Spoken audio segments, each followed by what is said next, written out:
Alright. On to the fourth case of Ace Attorney Investigations. Collections Edition. The remastered, in other words. And this time, we're going into the past, when Edgeworth was about to debut in his prosecutorial career. We shall see what happens.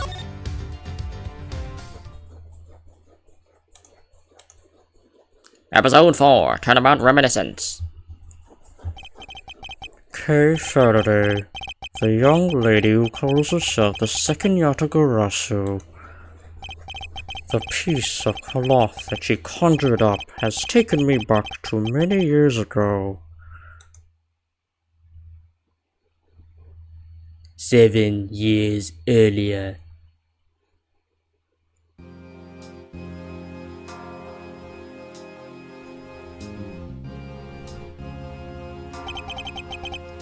Yeah, that's right. I did it. I killed the guy. And it was the great thing Yatagarasu that told me to do it. I asked the defendant just what exactly are you trying to do? Don't you get it? I know the true identity of the Yatagarasu.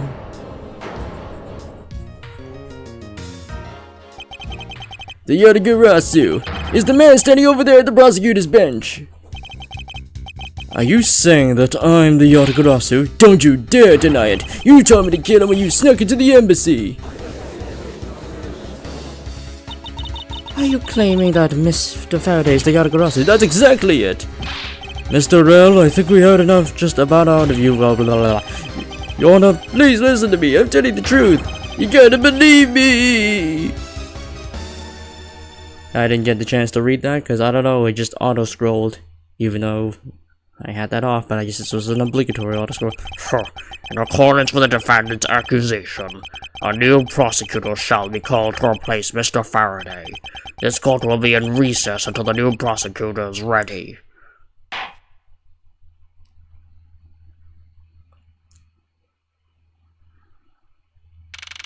September 10th, 3:20 p.m., District Court, 3rd floor lobby. Alright. It's almost time for me to enter the courtroom. And so it is that my first assignment as a prosecutor will be as a replacement for a prosecutor who has been accused by the defendant.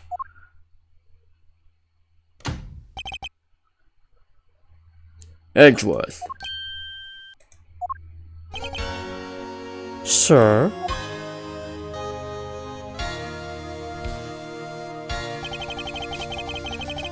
Have you read over... man, what voice do I give Manfred von Karma? Because I know he does the deep objection voice or something. Whatever, I'll just try to mimic the deep objection sounding voice clip or something. Have you read over... okay. Have you read over all of the documents regarding this trial? Yes, sir. I've memorized everything there is to know. Very good. The paperwork for the prosecutor substitution is just about complete. Edgeworth, always bear in mind that as your mentor, I, Manfred von Karma, will accept nothing short of perfection. I understand, sir. To have the chance to stand in court at such an early stage of my career, I am honored and proud. As I have watched over your studies, I am giving you this very rare chance to prove yourself, crush the defendant's pathetic lies into oblivion. Yes, sir.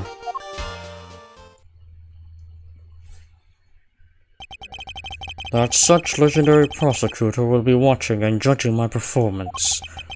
I have to be perfect in every way.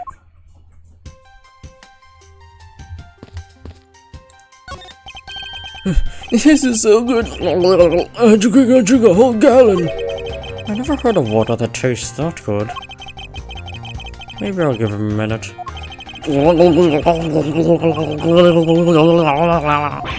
Does he plan on dumping the entire reservoir dry?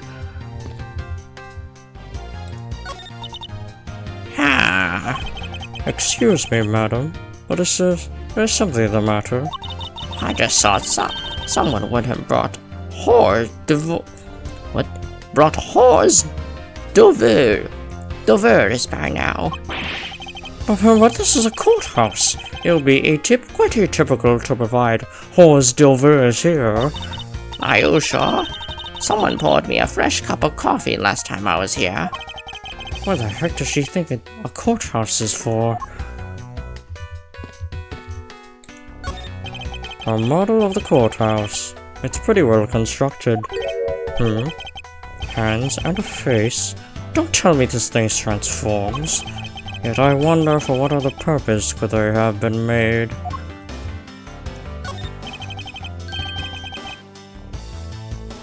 Aren't these great? Daddy made all of these. Awesome, but didn't you get fired right after you meet them? Ah, yes I did. Yeah, I did.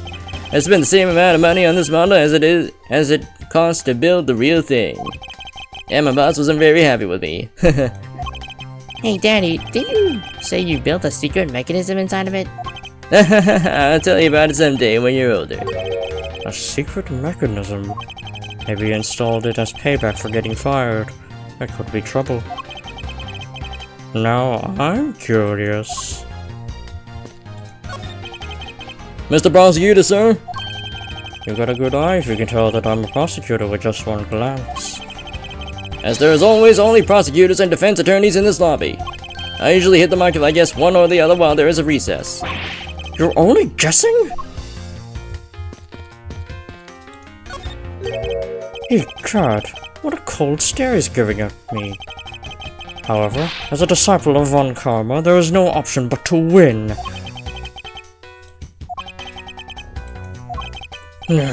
He's good. The power of his cold stare rivals my own. He's sleeping while standing up? The trial will resume shortly. Please wait a moment, sir. I was already well aware of that. Shortly or in a moment. Which one is it? Be specific. A bookshelf, huh? Compendium of Laws for Beginners. I don't have the time to read this and second guess myself now.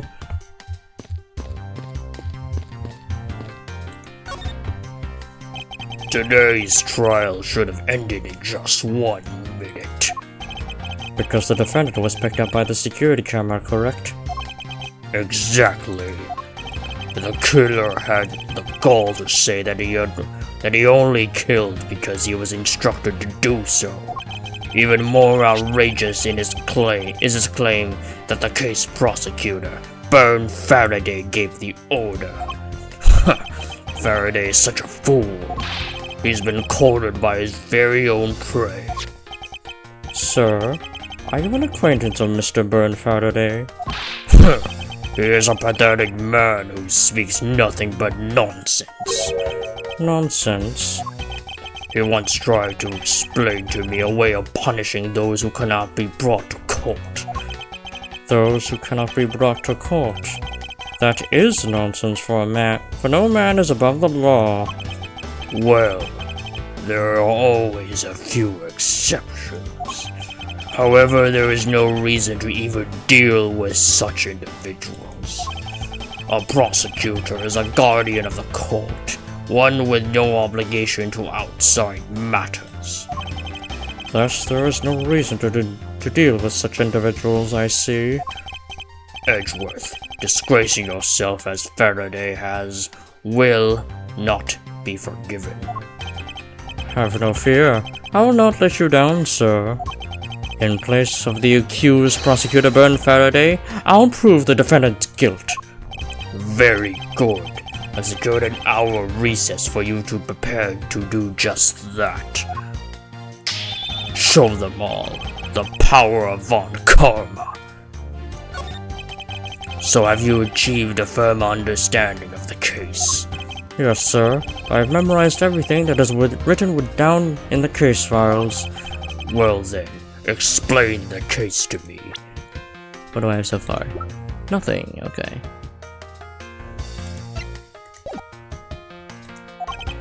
I want to see if you really know what you're talking about. Understood. A murder was committed on September 8th in front of the Cadofian's embassy. The victim, Mr. Deadman, was a staff member at the embassy. Mr. Deadman, wow. The defendant in this case, Mr. Mackerel. He was held for questioning the night of the incident as he was deemed suspicious. He was quickly placed under arrest for possession of the murder weapon, a gun. Furthermore, at the time of the murder, the great thief Yatagarasu had successfully infiltrated the Cadofian embassy as well. At first, Rel claimed that he himself was the Yatagarasu, but that he did not kill Deadman. I wonder what he expected to gain from such a desperate lie.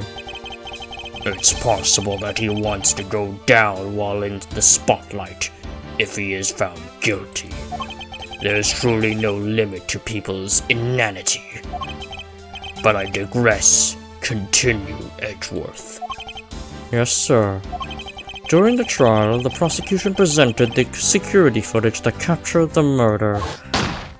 The footage clearly showed Mr. Rel as the murderer. The act of Mr. Rel firing the gun could have been clearly seen from the visitor's gallery. Upon seeing that, the defendant retracted his statement and admitted to the murder. I did it because I was told to. By the real Yatagarasu, Byrne Faraday. That sounds about right. However, you've forgotten one thing.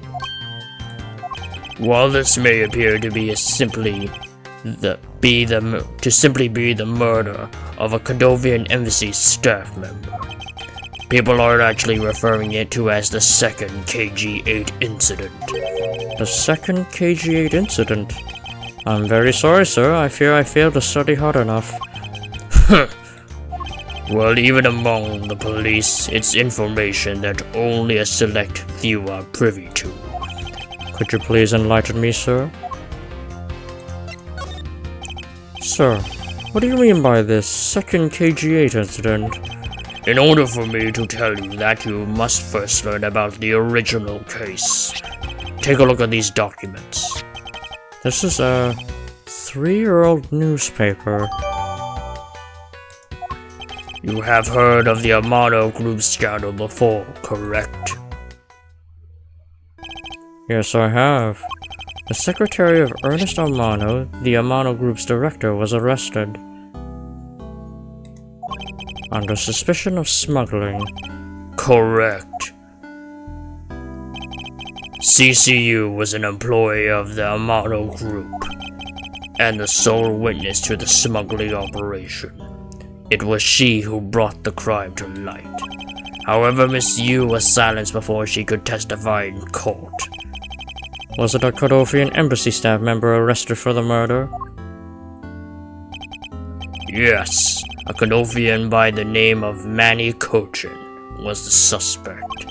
However, due to the lack of evidence, the case went unresolved. Lack of evidence? If only I was in charge of the case, I would have done everything in my power to prove his guilt.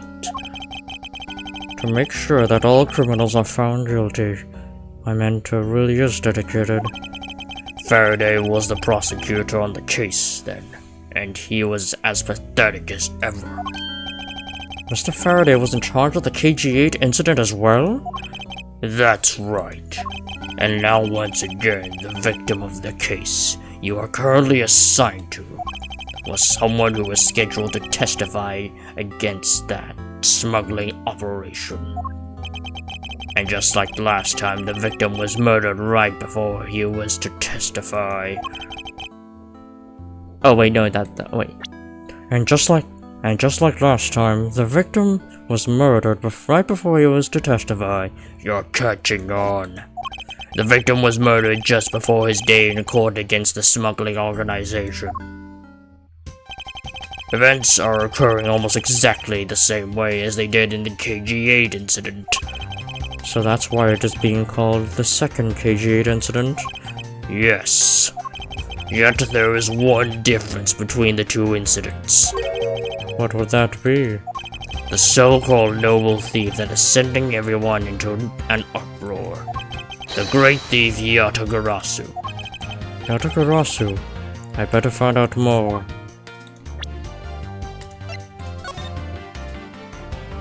Manny Kojin found not guilty. Victim, Miss CCU. Shadow in the Yamato was his reason in relation to the smuggling incident. So CCU is supposed to be okay, victim of murder.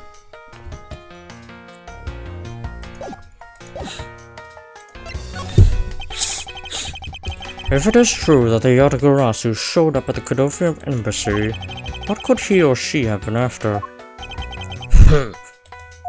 No doubt to steal any suspicious accounting records and release them publicly, or more likely to steal secrets from the Kodofian embassy itself, since the item that the Yatagarasu stole from there was sent to the police. What was it that the Yatagarasu sent to the police? I don't know the details. Anything related to the Yatagarasu is getting the top secret treatment. Still, I find it very ironic. By returning the stolen item to the police, it was proof positive that the Yatagarasu had infiltrated the embassy on the same day the staff member was killed. Criminals have a way of incriminating themselves, wouldn't you say? That would have to be the first time the Yatagarasu has left evidence behind, correct? Yes, indeed. If you wish to learn more about the Yatagarasu, then I suggest you ask Faraday. Mr. Faraday? He happens to be the prosecutor in charge of the Yatagarasu case as well. He's the prosecutor in charge of both the KG-8 incident and the Yatagarasu case. Mr. Faraday really has a lot on his plate. What is it, little girl? You're scary, mister. Did you need something? I want to trade these coins with you. A fistful of dimes, quarters, and pennies. But looks like you've exactly $1. Is this what you want? Thanks, that's exactly what I needed. Could that child be here to watch the trial? How disrespectful for a child like that to be running around inside the courthouse. Does no one have respect for this country's judicial system anymore?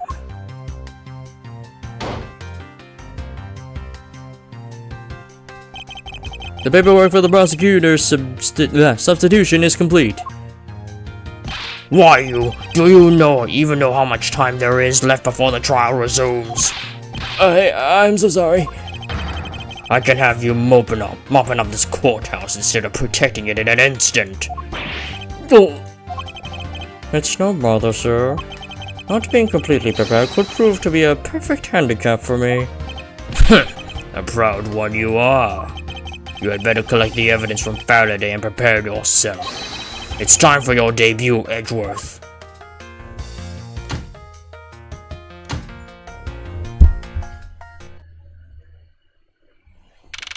September 10th, 4 p.m.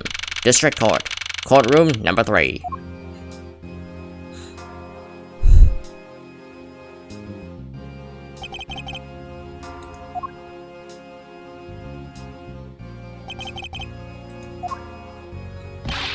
Just what is going on? Why isn't Faraday here yet?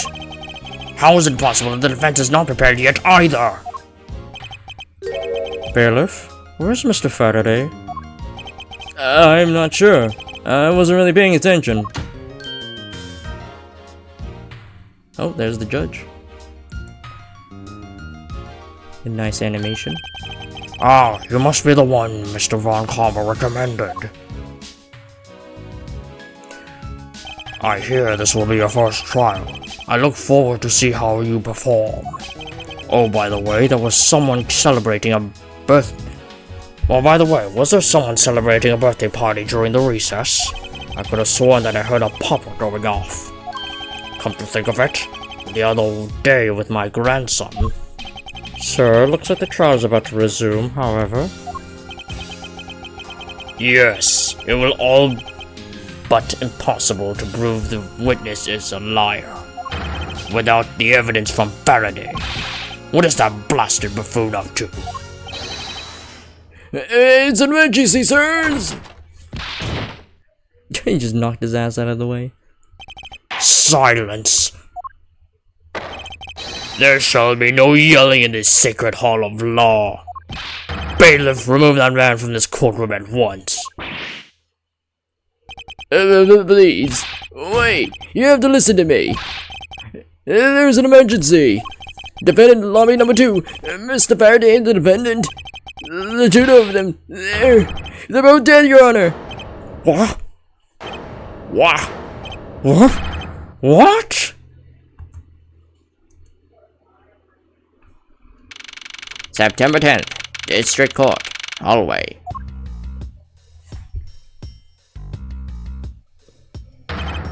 Stay back.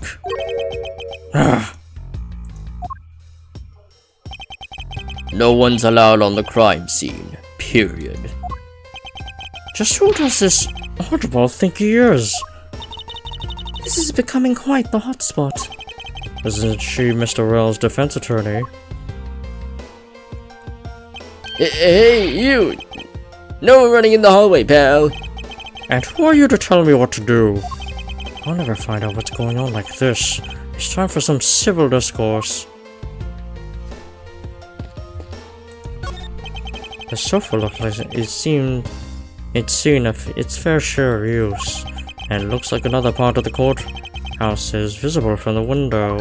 Ah! My hands are locked in with my reflection's eyes in the barred window. As a student of Von Karma, I refuse to back down. I won. You and your staring contest. A drink vending machine. Ah! Now it's not the time to be pondering about what kind of drink I want. Interesting. They're selling special court-themed food products here. Many of them seem some sort of troublesome and suspicious. Objection, I suppose. And you are? Who? Me? Hey, pal. It's common courtesy to tell someone your name first before asking theirs. Point taken. My name is Miles Edgeworth. I am a district prosecutor. A prosecutor? I've never seen a prosecutor as young as you, pal. I've told you my name, now would you mind telling me yours? Detective Dick Jumpshoe, and just recently I achieved my dream of becoming a detective. More than a dream, it's what I was born to do. Wait, maybe I should check and make sure I'm not really in some crazy dream first. This detective is entirely too excited to be at a murder scene. So, Detective Gumshoe, would you mind telling me what you know about the incident? You know that I don't have to tell you anything, right? I know that, but it would behoove you to fill me in on what you know. Well, you're a proud one for such a youngster, aren't you? Well, anyway, Detective Bad is the one in charge, so you're just gonna have to ask him for all the details, okay? As for me, I was guarding the door to the defendant lobby number 2. So you're on guard detail. Did you notice anything strange while you were on duty? Well, I freaked out when I heard a gunshot, and then I kinda froze. You're a detective and a measly gunshot scared you that much. Then again, I can hardly claim to know what it's like to hear one at close range. The Detective Bad came running to the scene. We went into lobby number 2 together, and both men were lying there dead. Is that everything? Yeah, that's it. I was in the hallway the whole time, but I didn't hear a single peep of a struggle. Interesting. Other than the gunshot, he didn't hear a single sound of commotion.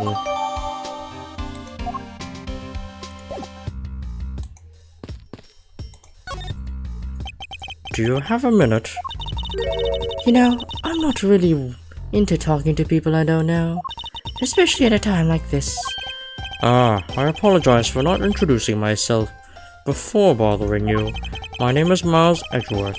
I was to take Mr. Faraday's place in court. Edgeworth, huh? Never heard of you. So Faraday's substitute is a newbie, huh? I'll have you know, madam, that I studied under Manfred von Karma. Do not take me for some naive novice.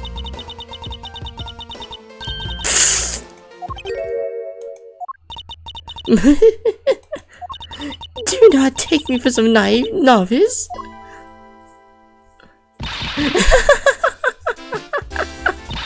So you're a student of von Karma. I should have. Those clothes are a dead giveaway. Stop right there! These are the garments of one who gallantly presents the facts.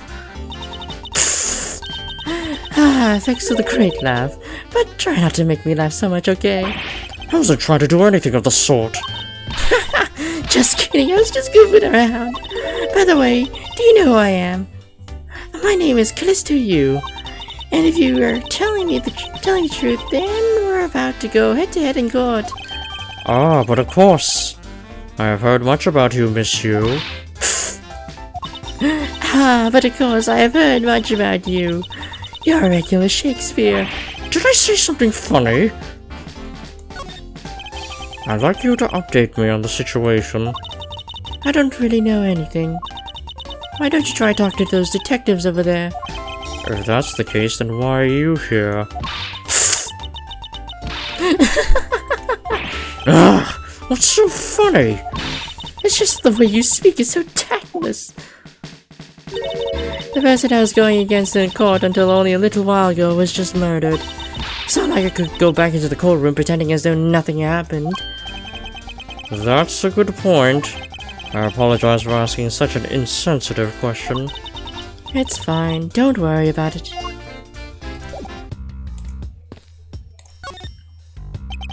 Excuse me, but who are you? Detective Tyrell Bad. Homicide. I was informed of the situation and came quickly as possible. So how did you arrive and inspect the body before me? Faraday requested for me to testify in the trial. Plain and simple. Mr. Faraday requested that you be here. I've already contacted HQ about the situation. I've got nothing to say to you, kid. Kid? I'm Mr. Faraday's substitute in today's trial. Therefore, I insist that you update me on the situation. I can't back down here. I have the right to know. Do I need to teach you a thing or two about how to talk to adults, kid? Is he threatening me? Is he going for his gun?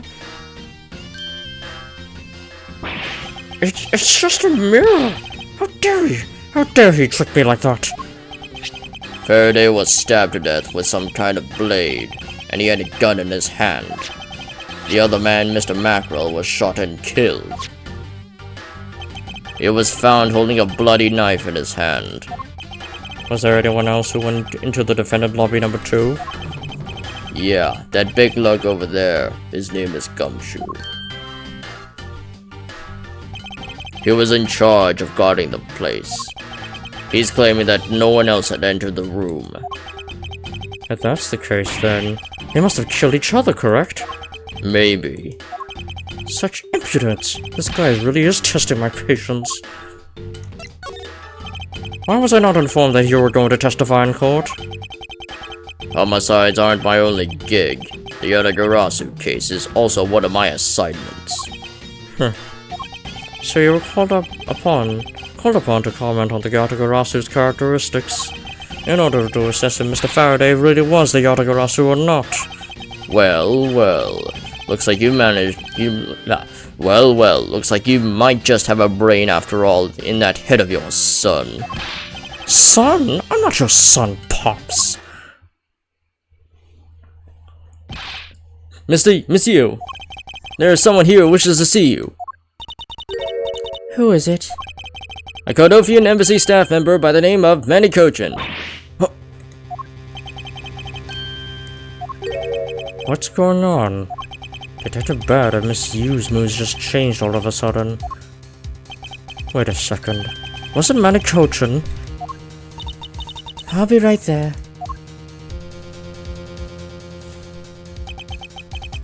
It's nice to see you. Oh wait, no, this is a different guy. It's nice to see you again, Miss Yu. Why are you here? I have no desire to ever see you again. No. Actually, would you mind stepping outside for a brief chat? Fine, let's go.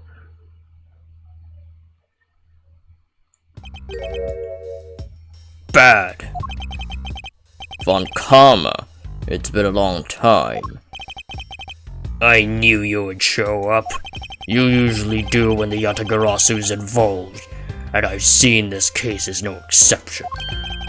Do you know Detective Bad, sir? Yes, he's like an old bloodhound that never leaves the scene of the crime. If only he would get a promotion and move on.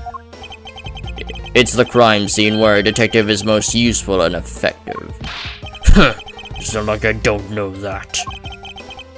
Moving on though, Bad. The man that I just passed by. Was he not the suspect for the KG8 incident? So I was right. Just what is that man doing wandering around here? That Faraday. I can't believe he let such an easy catch get away. Imbecile! I would have proved his guilt in 3 minutes. Von Karma, I think you said enough for now. It's in poor taste to speak like that about the departed. Very well. Back on topic. I'm placing Edgeworth in charge of the investigation here. Objection! Oh? Franziska. Papa, how can you place him in charge? Franziska, what are you doing here? I'm here for summer vacation. What else?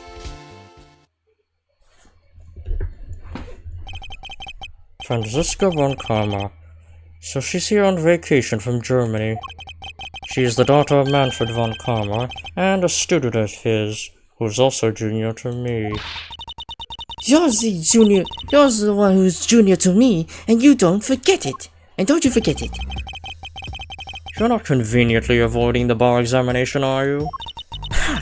If you were able to pass, then I'll absolutely have no trouble at all.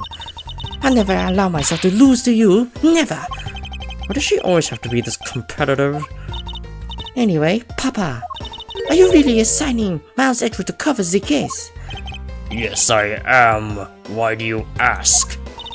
Well, do you know, I'm close to becoming a prosecutor myself. And I am 100% confident that I can do a better job than him. I'll be right back.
Okay, I'm back.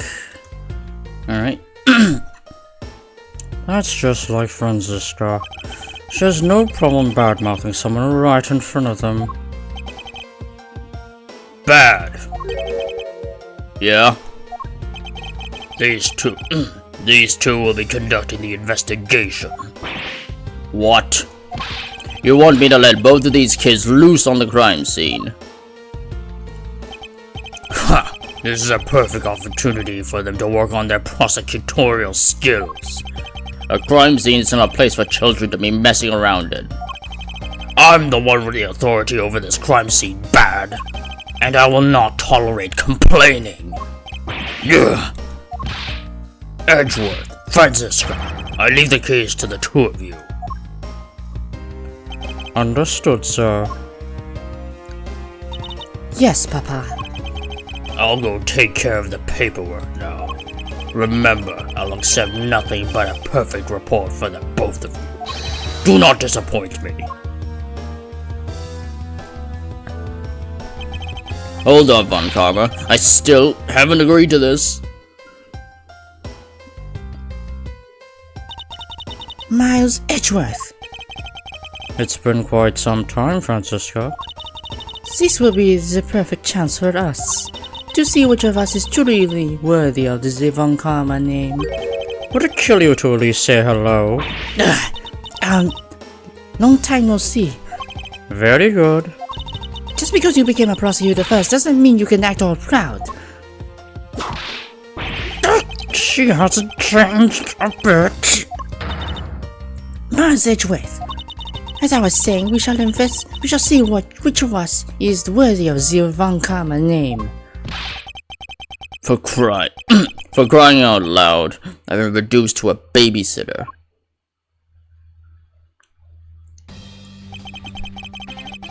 It looks like Mr. Von Karma was successful in convincing the detective.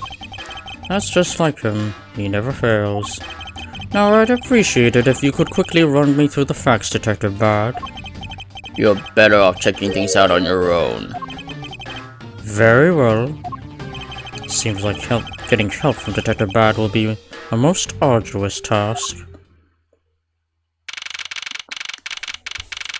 September 10, 4:15 p.m. District Court, Defendant Lobby Number 2. Knife, gun. Is this only the real explanation that they killed each other simultaneously? Miles Edgeworth, you should listen to someone until they finish talking. What are you talking about? I'll only say it one more time. This is a competition to see who is truly worthy of the Von Karma name. A competition? The person that figures out the truth first wins. So the person who doesn't discover the truth is a dishonor to the name? Exactly. I don't care that you became a prosecutor before me. I simply refuse to hear any more foolish things that come from your foolish mouth. Fine. Whatever makes you happy. Can I take that as you accepting my challenge? Once again, whatever makes you happy. Ha! Well then, let's begin the investigation, shall we? I'm going to find the perfect evidence and prettily present it like the professional I am. Competing to discover the truth behind a crime. How delightfully childish. You kids over there, hold it. Kid? Ha! Serves you right, Miles. He just called you a kid. I said kids, kid. How dare you call me a kid as well? I'll do what I please, and won't allow you to cause a ruckus on my crime scene. Hey, big guy. You're going to watch over these two. Yes, sir. Detective Bad, sir. Now, do what I say from now on, you kids, okay? You better not get in my way, Scruffy. You'll feel the bite of my whip if you do. You prosecutor boy. Let's get your investigation started already, alright? Great. Now even that detective is treating me like a child. Alright, it's time to get investigating. Get a move on, prosecutor boy. My name is Miles Edgeworth, and if you were to call me Prosecutor Boy one more time, it will be my duty as prosecutor to look into your monthly salary. What? And what would you do with my salary after you saw how much it was? That's up to you now, isn't it? Really? Sounds good, pal. He's so naive.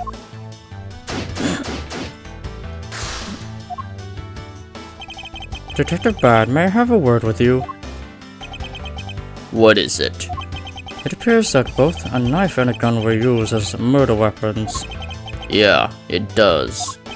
That leads us to our first question of the investigation. Where did the men acquire the weapons? The gun was inside of Faraday's bag. It was a piece of evidence that was presented in the trial earlier today. It was used to kill the Kudovian embassy staff member. But I never heard of anything about the knife. Mr. Rell was being held by the police. There was no way he could have brought it in. Which means it's possible that Faraday had the knife on him before the start as well. Could it have been a piece of evidence that had yet to be presented? But then why doesn't Detective Bad know about it? Wait, what if? It's possible that Mr. Faraday brought the knife in under the guise of prosecutorial evidence. He could have then brought it out and attacked Mr. Rell with it. Huh. Maybe you've got a brain in there after all, kid. Is he going to treat me like a child forever? It looks like Mr. Faraday attacked Mr. Rell first, who then counterattacked. That's the only logical conclusion you can draw from a scene like this. Not yet. I feel that it's much too early to be drawing conclusions already. I must find the conclusive evidence so as to protect the honor of the Von Karman name.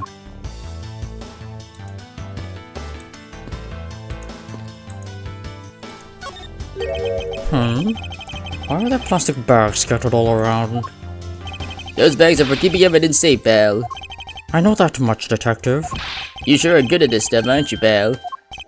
Normally I'd be happy when someone compliments me, but when it's this guy... Anyway, these plastic bags of evidence... Plastic bags be evidence of a fight between the two men.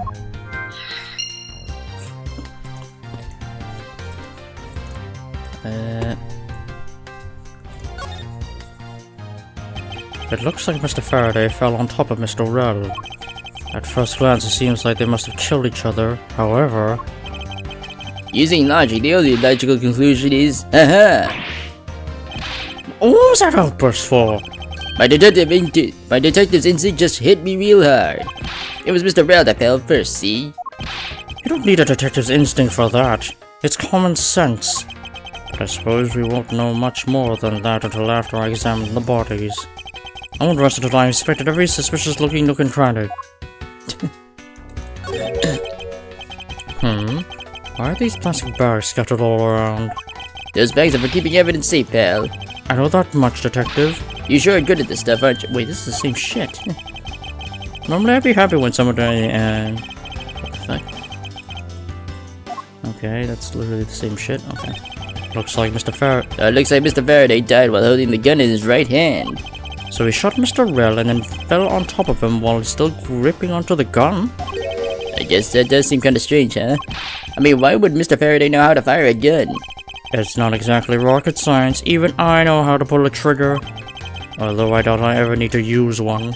I hope I never had to fire a gun either, pal. But it sure does look cool to hold a gun in your hands. It appears that the police screening procedures need a thorough review.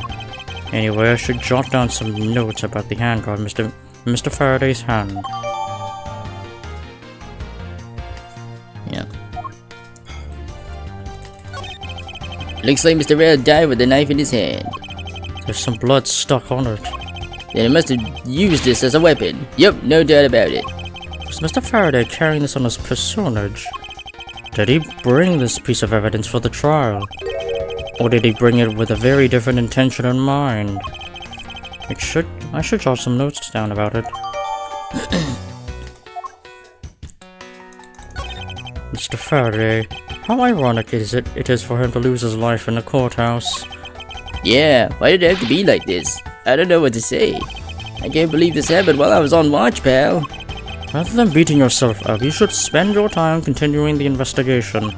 Did you become a detective in order to solve crimes? Yeah.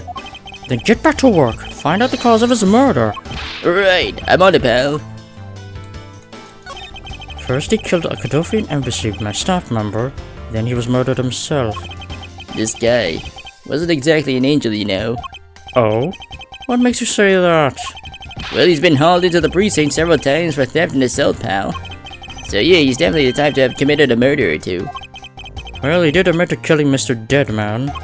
Hey, good point, pal. I knew my detective's intuition was telling me something. Detective's intuition? Yup. Do you know about it? It's a special feeling that all detectives...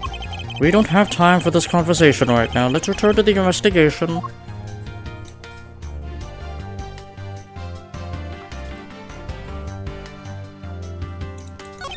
His hand is all black down there. I see.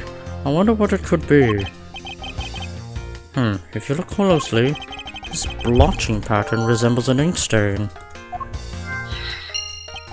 Ah, an ink stain? Yes, I usually get ink on my own hand when I use my feather pen. A feather pen? I've never seen one before. Sure you aren't making it up, pal?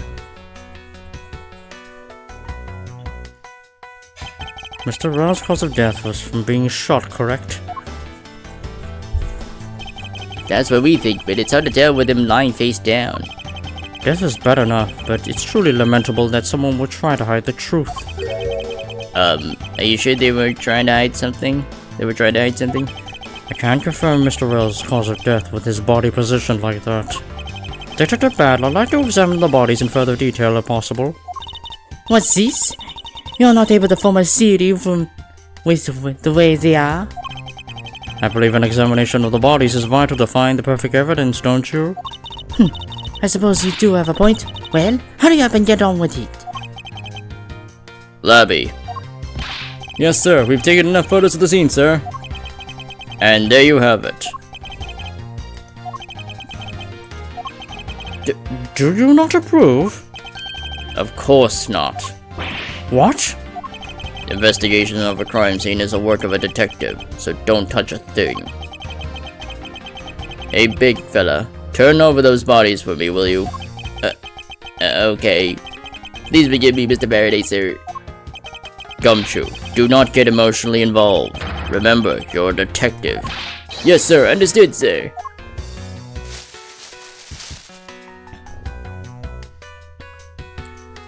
Okay.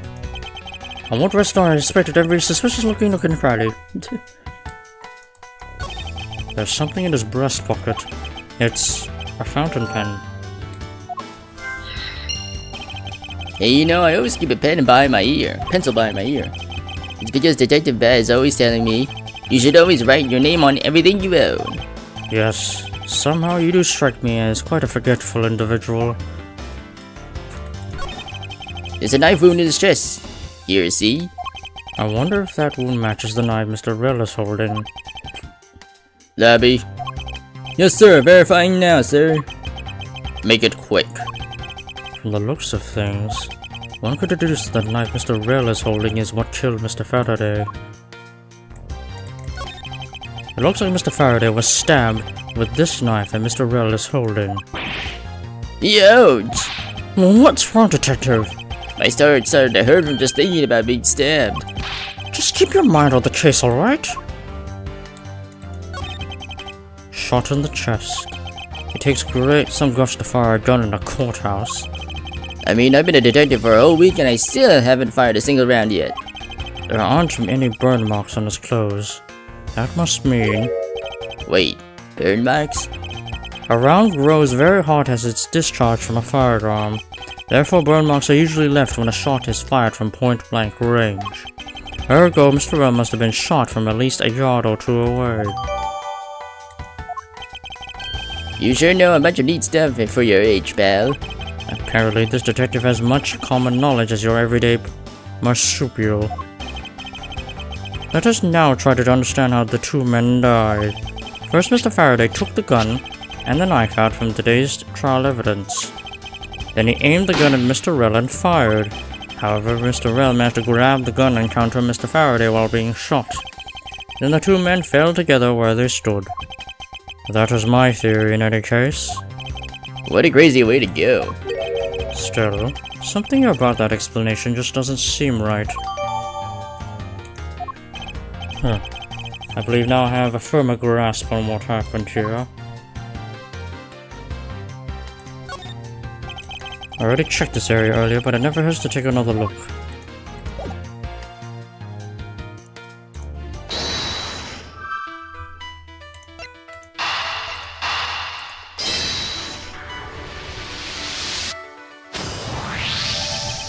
That spot on Mr. Faraday, that's Mr. Faraday's hand. I wonder if it might be the ink from his fountain pen. Ooh, let's ask the lab guy. Detective Gumshoe, I confirm that the substance on Mr. Faraday's hand is the ink from his fountain pen. I see. Good work. You know, I always wanted to say that, even if it was just that one time in my life. If Mr. Faraday wrote with his fountain pen in his left hand, I think it's fair to assume that he was left-handed. It appears that Mr. Faraday's pen is very important to our case as well. Okay, if you say so, pal.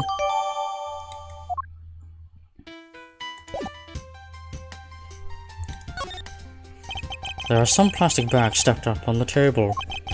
There's a tea set too, but there doesn't seem to be any sign of a disturbance. Yeah, the table is all neat and tidy. Maybe they were super quiet in their scuffle? After all, I didn't hear anything from out in the hallway, you know. Maybe the plastic bags scattered on the floor are throwing us off?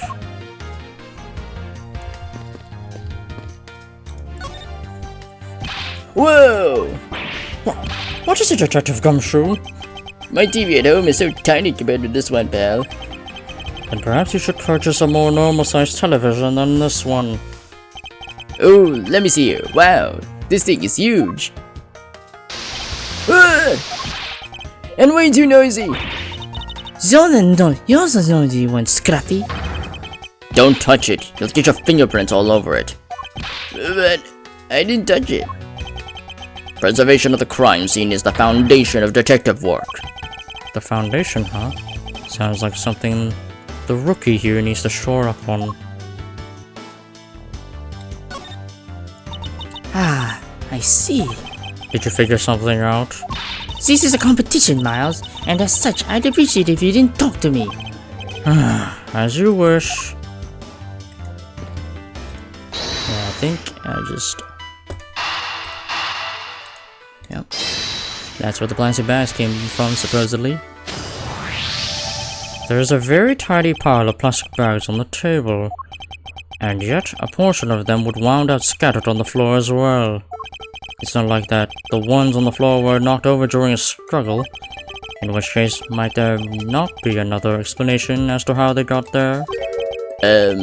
Another reason? I believe it's possible that the blood on the outside of the bag is related somehow. Yeah, please get that blood away from me, pal. Detective Gumshoe, whose blood is on this bag? Hold on, let me ask the lab guy. Alright, please hurry. Wait till you get a load of this, pal. It's Mr. Faraday's. Oh, and the technician said they didn't find anything else on or in the bag either. Huh. It would appear that this bag is a very important piece of evidence. Okay, if you say so, I leave it in your hands, pal.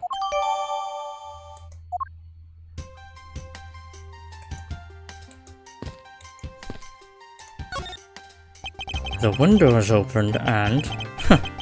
there's a fresh flowery scent in the air. Ugh, the flowers in the garden down there are so gross and ghastly. Do you think maybe you could try offering something useful for a change? Well, at least there's no way someone escaped through this window, pal. They wouldn't wake up and smell the flowers after a fall from the 3rd floor.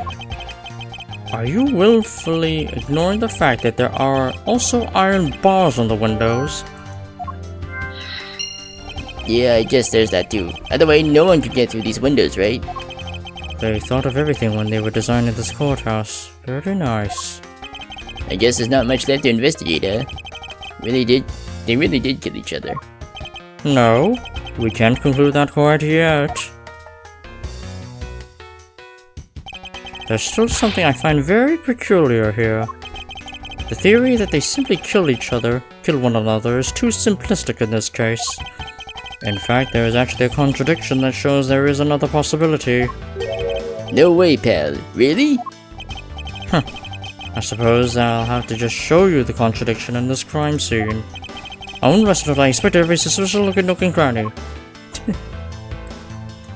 Let me double check the evidence.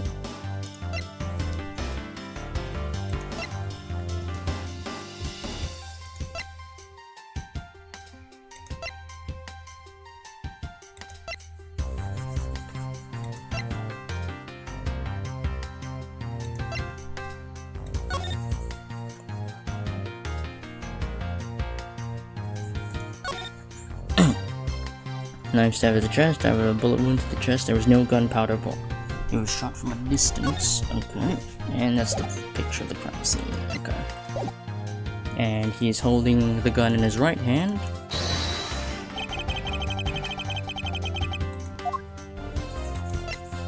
But he seems to be left-handed. Now we come face to face with the contradiction I spoke of, and it is this! Mr. Faraday used his left hand to write with his fountain pen, ergo he is left-handed. And yet the handgun is in his right hand. Don't you find it odd that the left-handed Mr. Faraday would hold the gun in his right hand? That, ladies and gentlemen, is the great contradiction haunting this crime scene. Hey, you're right, pal. That does seem kinda strange. But how could something like that happen? The facts add up to one conclusion and one alone. Someone else put the gun in Mr. Faraday's hand after he died. Someone else? Plastic basket on the floor and the gun in the wrong hand. I sense the presence of a shadowy figure behind this case.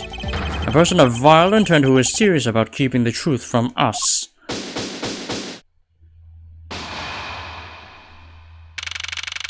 September 10th. Court. District Court. Defendant lobby number 2. Here's the autopsy report. It is probable that Mr. Rell survived for a short time after he was shot. However, Mr. Faraday died instantaneously from his stabbing. Interesting. It looks like we now know everything we need to know about this case. Are you sure we know everything? Of course. The incident began with Mr. Faraday attempting to get his revenge. The prosecutor went into a rage for being accused and tried to kill the defendant. But the defendant fought back and they ended up killing each other. It's all very clear and simple. There's absolutely no doubt, margin for doubt. Do you really believe that is to be the truth? Ha! Are you saying that just because I figured out the truth before you, that you don't want to believe it's true?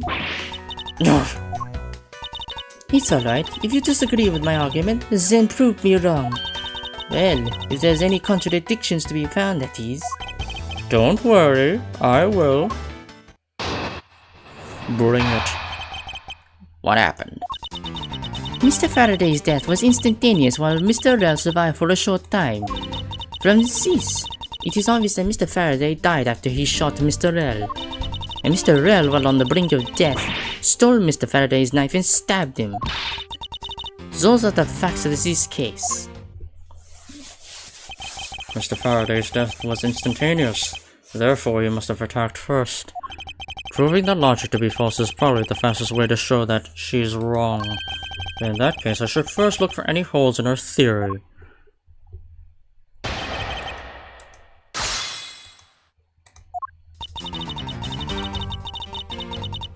Okay, first off I need to take a look-see at the evidence. Got Mr. Faraday's hand, Kill the Rell. Faraday brought the knife in as evidence. And it was found in Rell's hand.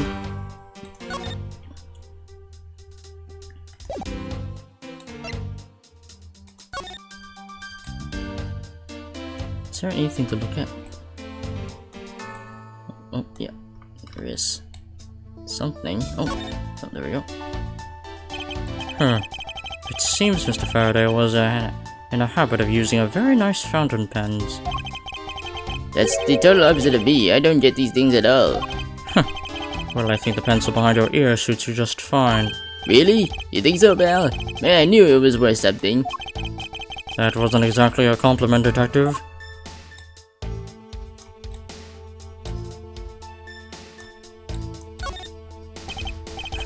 This looks like a quality nip. Hey, let me touch it out, pal. Ooh, this is really... Ah, I got ink all over my hand. Detective Gumshoe, don't ever play with evidence like that again.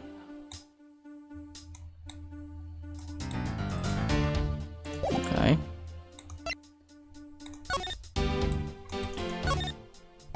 This blood here is from Mr. Faraday, but there are no other clues to be found. Which begs the question, do I need to put this bag inside of another bag in order to preserve it as evidence?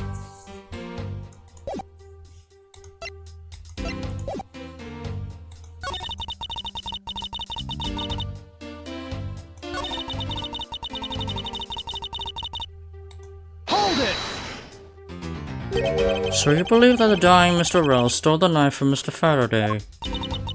Mr. Rell became desperate as he did not want to die.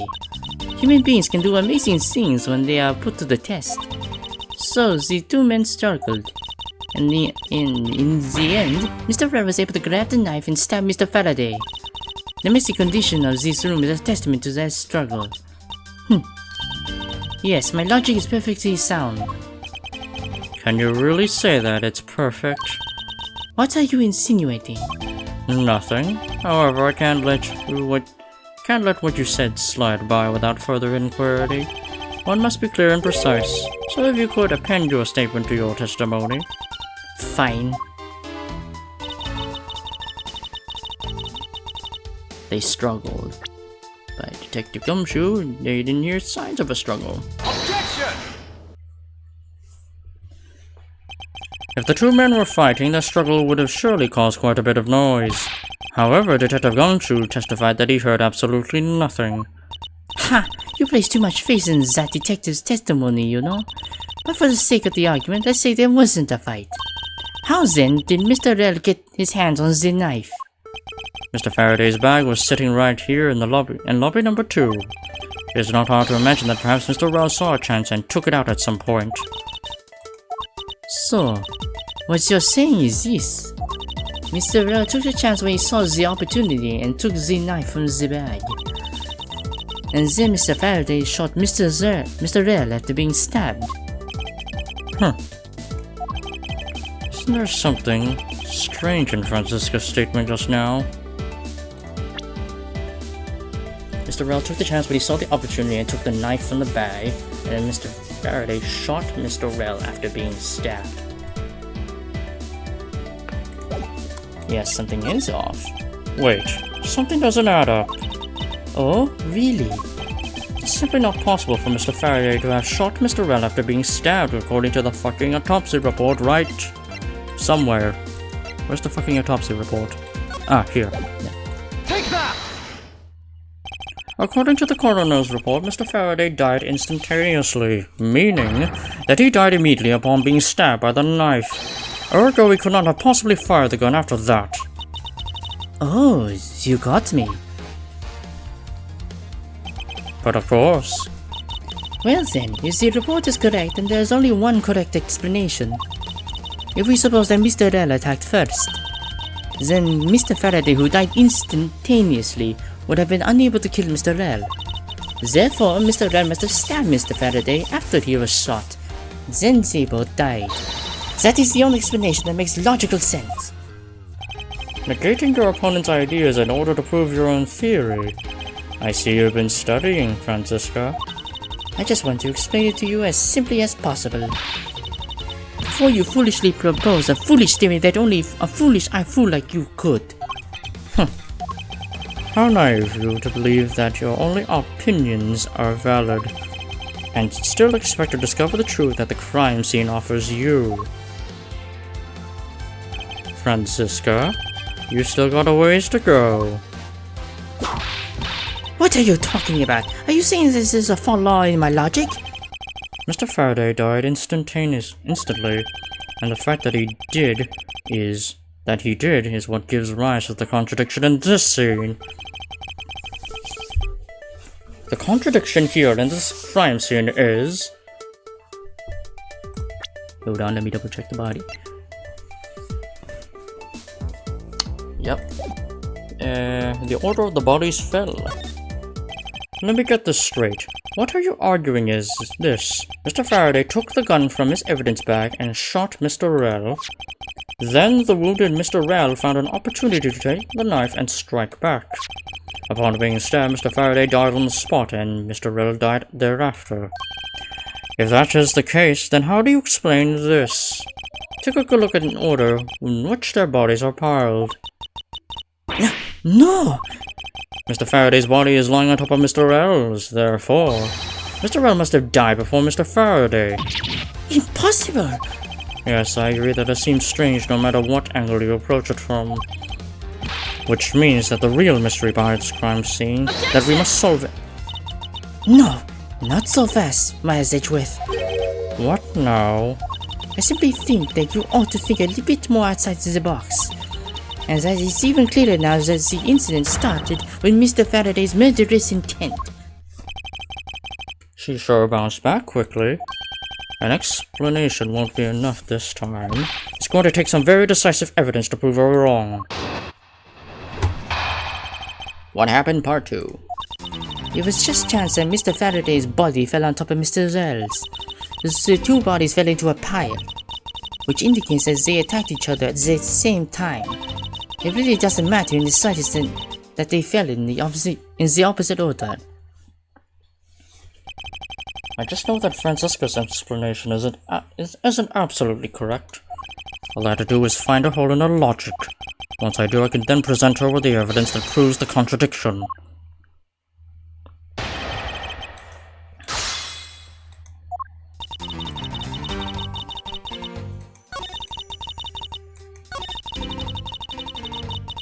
At the same time. Hold it! What do you mean by they attack each other at the same time? I assume Mr. Faraday had two different weapons in his hands. He made to attack Mr. Rell while holding both the knife and revolver, and then, after Mr. Faraday fired the gun, Mr. Rell grabbed the knife as he was falling and stabbed Mr. Faraday. That is how Mr. Rell wound up on the bottom with Mr. Faraday on top. At close range, that is more than possible. Yes, it's possible, but... Well, if you have any other ideas, then show me what you've got. Oh, I will. And to that extent, I'd like for you to append what you just said to your testimony. I don't see any points to that, but do as you please. But as you please. But from close range...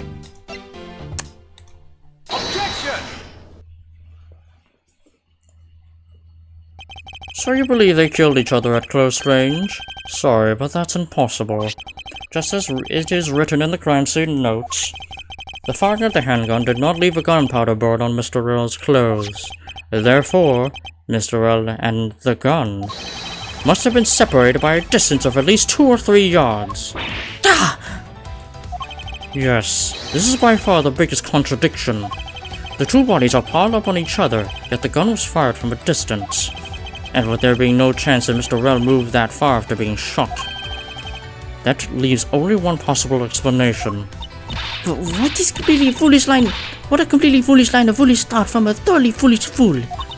If I'm not right, then who was it that made the first move with the intent to kill her? Who? The person that attacked first with murderous intent. That would be... neither man.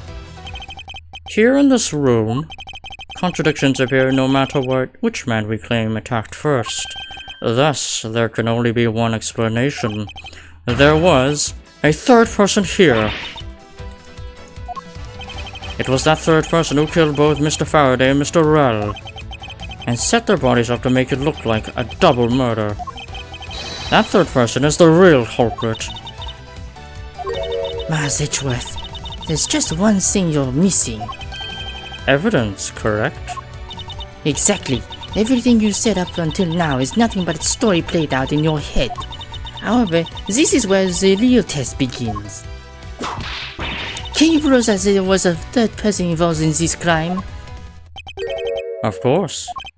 If a third person was truly here, that fact would resolve the glaring contradiction. The proof that this has all been a setup made to look like they killed each other. I'll present it and lay bare the final piece of the puzzle that is not yet in place. What is the piece of evidence to prove there is a third person involved?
The gun? Is it the gun?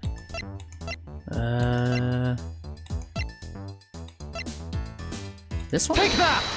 Yeah. The gun in Mr. Faraday's hand and the plastic bag with his blood on it. These two items point to the presence of a third person. How so? Recall Detective Gumshoe's testimony. I was in the hallway the whole time, but I didn't hear a single peep of a struggle. If there wasn't a struggle in this room, then there shouldn't be any plastic bags on the ground, meaning that someone else must have deliberately scattered them around. Do you not see the possibility in this? Disregarding the gun for the moment, there is a high probability of blood splatter when a knife is used on a person. If the culprit held the knife with a plastic bag around it, they could use the bag to catch any blood splatter from when they withdrew the knife. By spreading a few more plastic bags around, mixing the bloody one with them, and arranging the room to make it look like there was a struggle between the two, they were able to conceal their presence. Ah!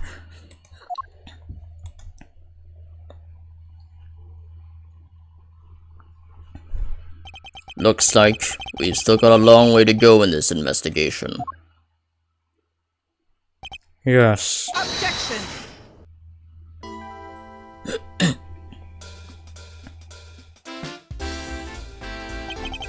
What the heck is up with you, pal? Yes, Mr. Bad, I advise you to place Detective Gumshoe under arrest. What? What's the meaning of this? Looks like you're not man enough to discipline your own subordinates. Don't you dare. That detective claims he was there, standing in front of the door the entire time. But I have it on good authority that it was all a giant lie. Monsieur, I ask that you please explain that last statement. I'll let his honor explain it himself. I saw it with my own eyes, I tell you. During the recess, there was a period of time when there was no one in the hallway. What? See, Mr. Bad? So I ask you, why would a detective who was supposedly doing his job the whole time want to fabricate such a lie? Gumshoe, did you kill Faraday? No! Of course not, sir. It appears as the one who sets this whole crime scene up is that detective, which basically renders his testimony a complete lie and wholly invalid. It looks like your perfect logic has come tumbling down, Miles. I was in the hallway the whole time, but I didn't hear a single peep of a struggle. Was that statement really a lie? Detective Gumshoe, you are now suspect in the murder of 2 men. Now spit out the truth or so help me. I I haven't listened to I haven't lied to anyone, sir. Honest. I was really there. I was in the hallway the whole time. Detective Bad, I ask that you please do not act without my permission. After all, I am the one that is heading up this investigation, am I not? Don't talk like you know what's going on, boy. All I want for this investigation to run perfectly. All I want is for this investigation to run perfectly. Perfection is the only wish of a disciple of Von Karma, after all. Therefore, before you take Detective Gumshoe into custody, I'd like to set the record straight on something. And what's that? What should I ask Detective Gumshoe about? Motive for the murders, why he wasn't in the hallway, state of the hallway.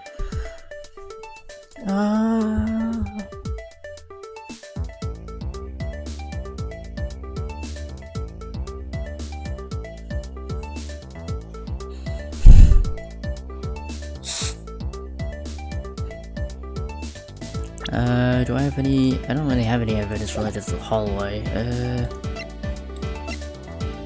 I don't think he really has a motive for murder.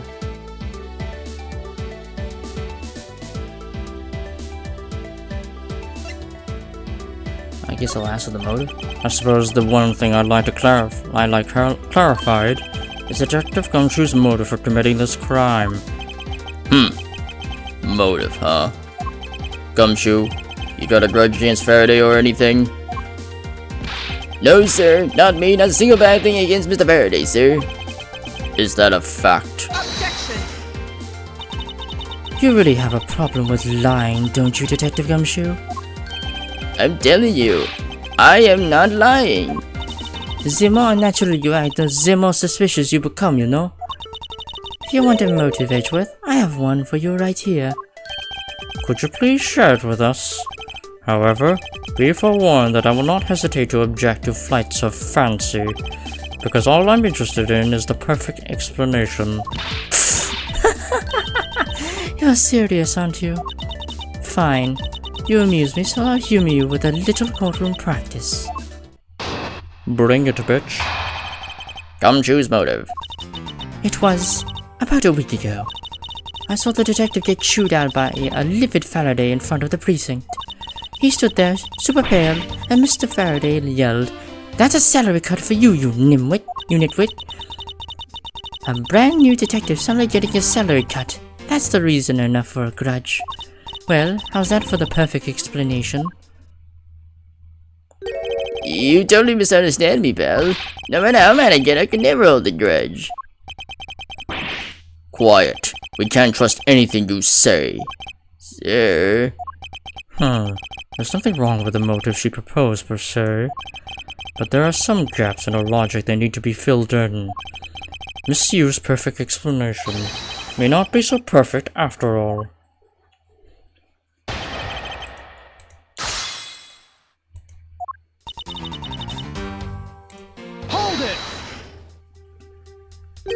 A week ago?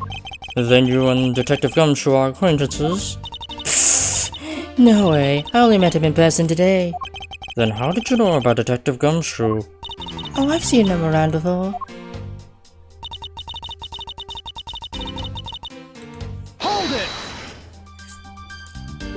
Mr. Faraday was upset. Yeah, you know what else? Mr. Faraday isn't exactly known to get angry often.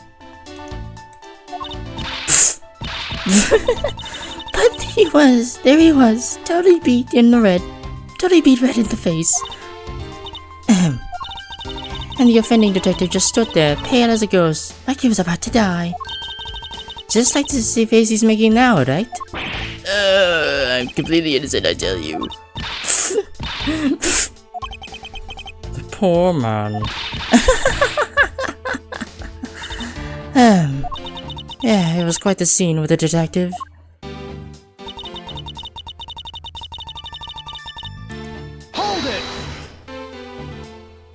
You just stood there watching this unfold in front of you. Yeah, I have to say it was really enjoyable too. But that's why when I saw Detective Gumshoe earlier, I knew to steer clear of him. No way. I thought it was because I had something stuck on my face. But you do. Huh? Why do you got so look on my face? Let's start with your eyes, nose, mouth. Oh, and those ridiculous eyebrows. Huh? Oh man, messing with your head is just too much fun. Miss Yu, if you don't mind, I'd like you to return to your testimony now. Sure, why not?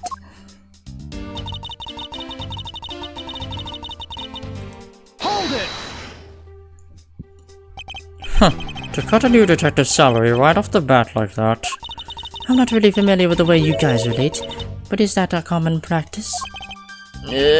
Speaking of cutting my salary, didn't you threaten to do that to me earlier too?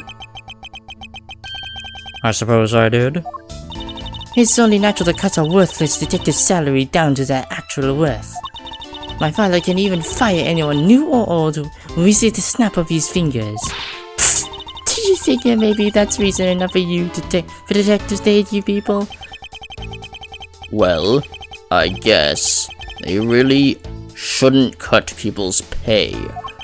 Detective Bad, don't tell me Mr. Von Karma cut your salary earlier.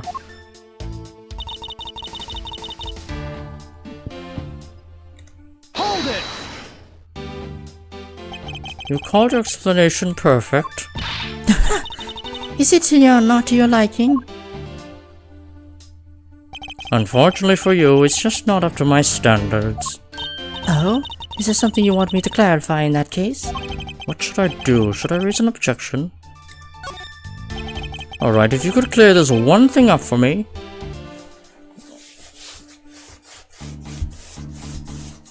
Faraday Gumshoe's relationship.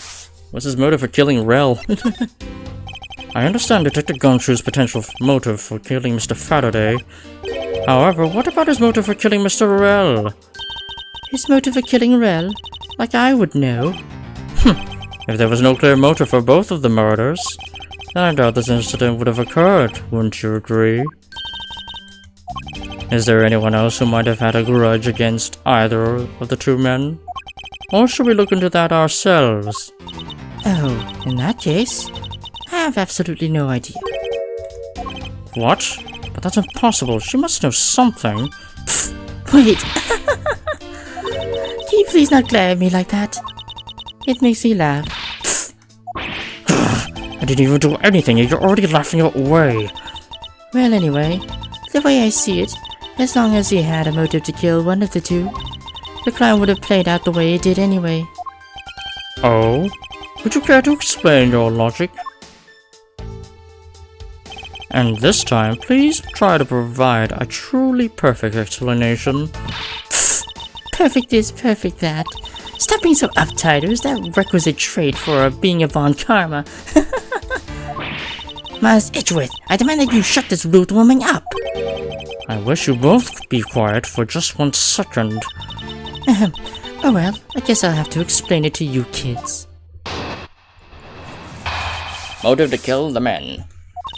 There's no one out there with a motive to kill both Mr. Faraday and Mr. Rel. All you really have to establish is that someone had a grudge against one of the two men. Mr. Rel, who happened to be there, became a witness to Mr. Faraday's murder. Therefore, he was killed out of necessity, and set up to look like they had killed each other. I wonder if that's really true. Is there no one out there with a grudge against both men? I should take another hard look at the evidence for this morning's case. Like the KG8 incident. Manny Cochin, found not guilty. Yes, and he's related to the case that's being manned by Faraday and probably Rel.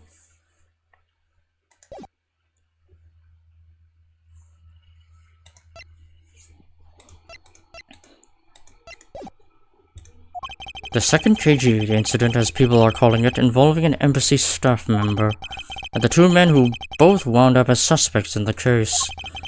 Is there something I'm overlooking who is somehow related to them?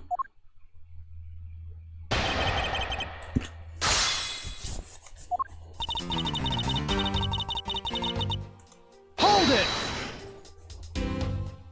So there is no one else who might have a grudge against both Mr. Faraday and Mr. Rel? I suppose no one is a bit of a stretch, but I'm pretty sure no one like that was here in this courthouse today. She's lying through her teeth. We just saw someone like that here earlier. Besides, you don't need to prove that the killer had a grudge against both men.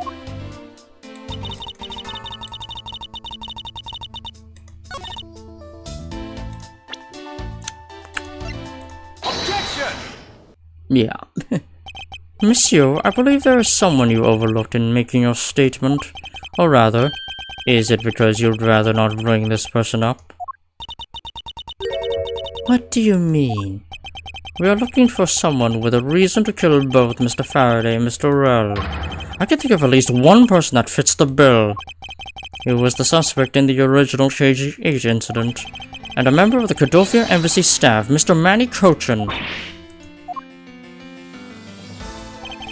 That's right, the very man who came to visit you earlier out in the hallway. The man who killed a member of the Cadofia Embassy staff, Mr. Rell. And the man who was the lead prosecutor of the KG8 incident, Mr. Faraday. Are you telling me that Mr. Cochin has no reason at all to kill both of these men? Well, I suppose he might have a reason or two. You coming for me, Belle? Maybe you're not such a bad guy after all. Don't get ahead of yourself. You're still a suspect, make no mistake about that. The perfect evidence, the perfect testimony, these are only things I wish to hold. But I didn't do it. You will stay under my authority and go investigate Mr. Manny Cochin for me.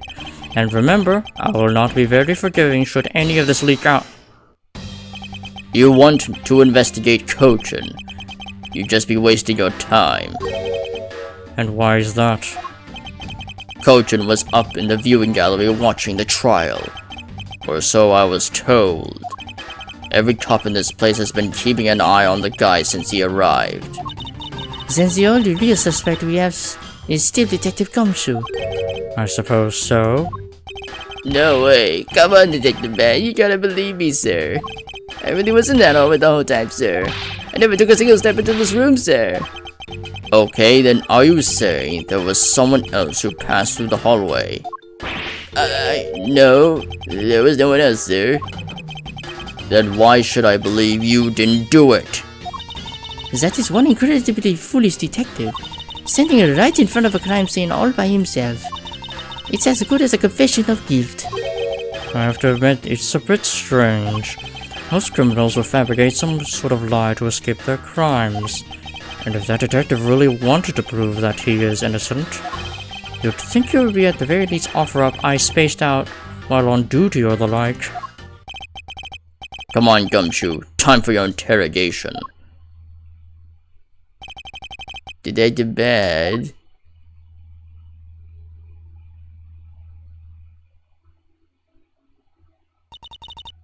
Miles Edgeworth, I'll go on ahead and report this to Papa.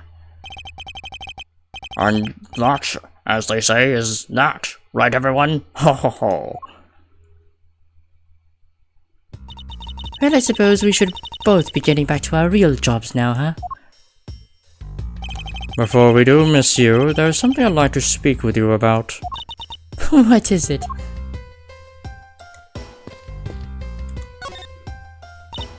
So, what did you want her to ask me about? The current case of the murdered Cadofian Embassy staff member. I've heard that people have begun calling it the second KG8 incident. Only among you law enforcement types. And, what about it? I'd like for you to tell me everything you know about the original KG8 incident. I'm afraid I can't help you. I don't know anything beyond what was reported in the papers. No, I believe you know much more, since you are directly tied to the KG8 incident. I'd appreciate if you stop with the false accusations. Baseless outbursts are both useless inside and outside the courtroom, don't you know? I do, but I also know that I do have a leg to stand on here. Think you can stop making that ultra-serious face in front of me? If you could please stop laughing for just 1 second. I'm not going to make any headway like this. I'm just going to have to show her exactly how related to the KG8 incident she is. It's the fucking newspaper, bitch. Miss you. I believe that I have proof of your connection to the KG8 incident. That file is your proof? Very well then. Why don't you tell me exactly how I'm related to the KG8 incident? Through the victim. Your connection to the KG8 incident is through the victim. The victim's name is CCU. You will notice that she has the same last name as you. Can you really still tell me with a straight face that you are not related to this case?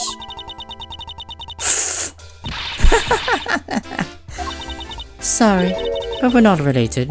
What? Just kidding. You asked that question with such a serious look on your face that I couldn't help but...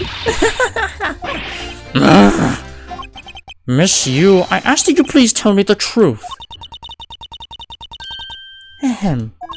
Alright, I'll tell you everything I know. As you guess, the one who reported the smuggling activities of the Amano group was my sister, CCU. As I thought. And she was killed right before she was to testify at the impending trial by Manny Kochin. But because he was tried once and was acquitted, he gets to live out the rest of his cushy life completely carefree. All because of a lack of evidence.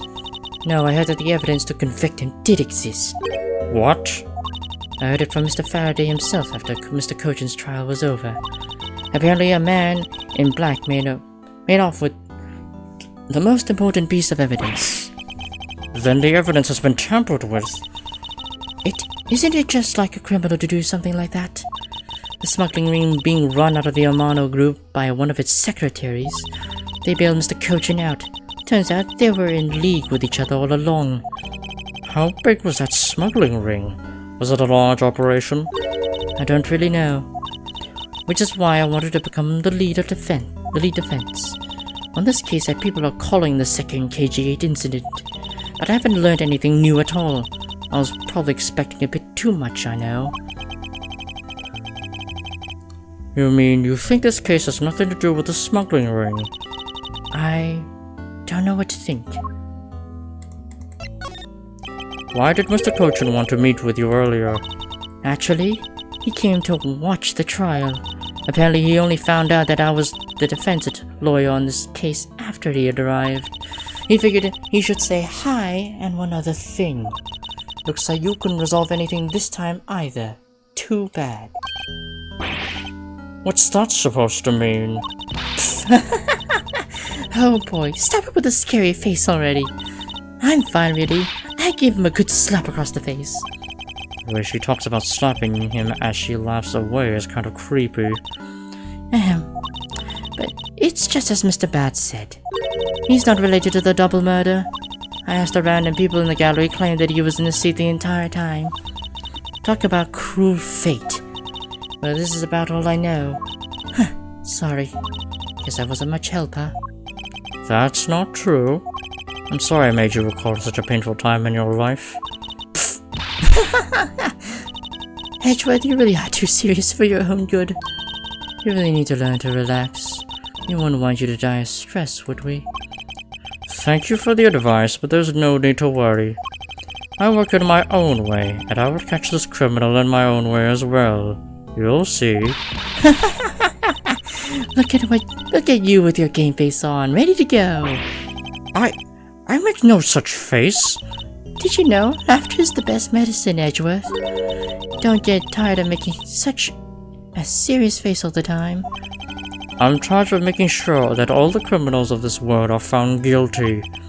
I have no need for laughter. There you go, making that face again. Oh well, I've got to get going. I still have a few loose ends I need to tie up.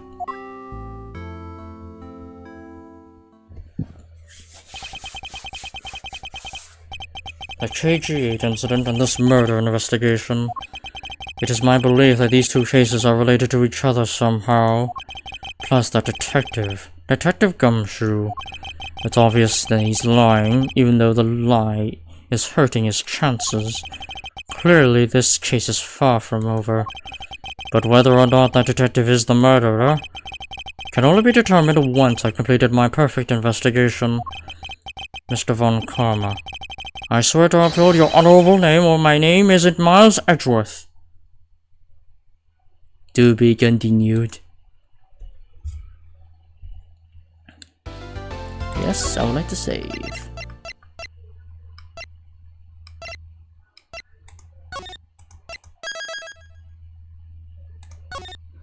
Alright, I think I'll end the stream here. Because I think the best move so far is not to push the...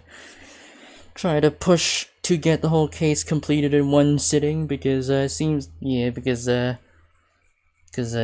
whenever I try to do that, I get tired and I don't end up thinking straight, and I end up missing probably obvious points in terms of finding contradictions in people's testimonies. So I think I'll just give it a rest here and continue in the next stream. Well, actually next week, because the next stream right now would be after this one would be Neon Divide Alternative. Back to NBCing a Lunalight. And this voice, haha.